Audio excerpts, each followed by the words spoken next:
Bonsoir, alors c'était la 5e soirée aujourd'hui de lecture de Et il va y avoir encore tellement de jours. On a lu, j'ai lu, et je vais vous lire un petit extrait maintenant. Je n'ai pas été au cimetière de week-end et ça me manque.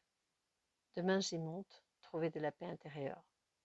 Comment pourrais-tu ne plus faire partie de ma vie? Comment le temps pourrait-il émousser ton souvenir? Comment te garder proche malgré l'éloignement de ton corps? Comment te faire vivre malgré ta mort? Comment ne pas parler de toi au passé? Je ne veux pas que tu deviennes une ombre du passé. Je veux que tout ce que tu as vécu, que tout ce que nous avons vécu ensemble reste vivant, reste au présent. Je ne veux pas que le temps efface nos souvenirs. Qu'est-ce qui est possible au-delà du visible, au-delà des apparences, au-delà de cette réalité? Qu'est-ce qui est possible que je ne soupçonne même pas? Raconte-moi des histoires, Louis. Parle-moi. Chuchote à ma conscience. Murmure-moi les merveilles du monde. Donc ces questions-là, qu'est-ce qui est possible au-delà du visible? Qu'est-ce qui est possible au-delà des apparences? Qu'est-ce qui est possible au-delà de cette réalité? Ces questions, je les pose et en fait, je cherche surtout pas de réponse avec mon mental. Je les ai posées, je continue à les poser. Qu'est-ce qui est possible avec cette mort? Qu'est-ce qui est possible pour ma vie maintenant? Qu'est-ce qui est possible sans son corps? Qu'est-ce qui est possible que je ne soupçonne même pas? Qu'est-ce qui est possible que je ne crois pas être possible? Qu'est-ce qui est possible que je n'imagine même pas? Ces questions, je continue à les poser, je les pose presque tous les jours, ou voilà, à la limite, je les pose plus, je suis dans cette question, je suis ces questions.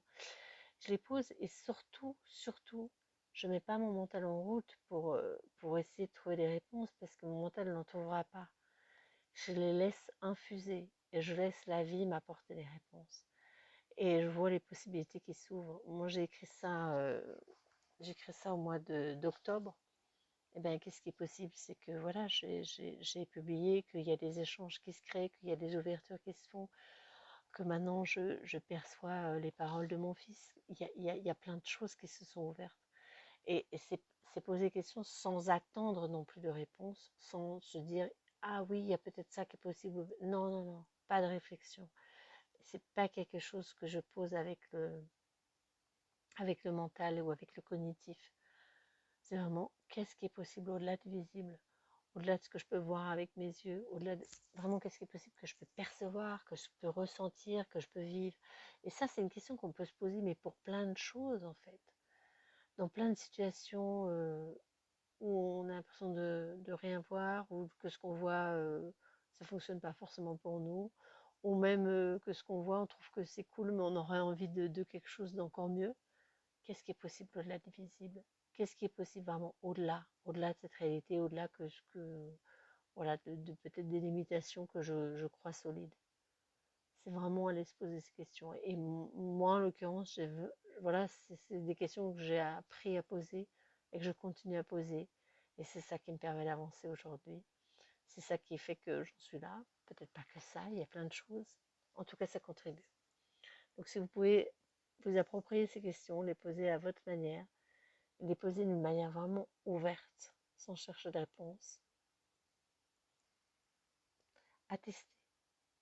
À demain!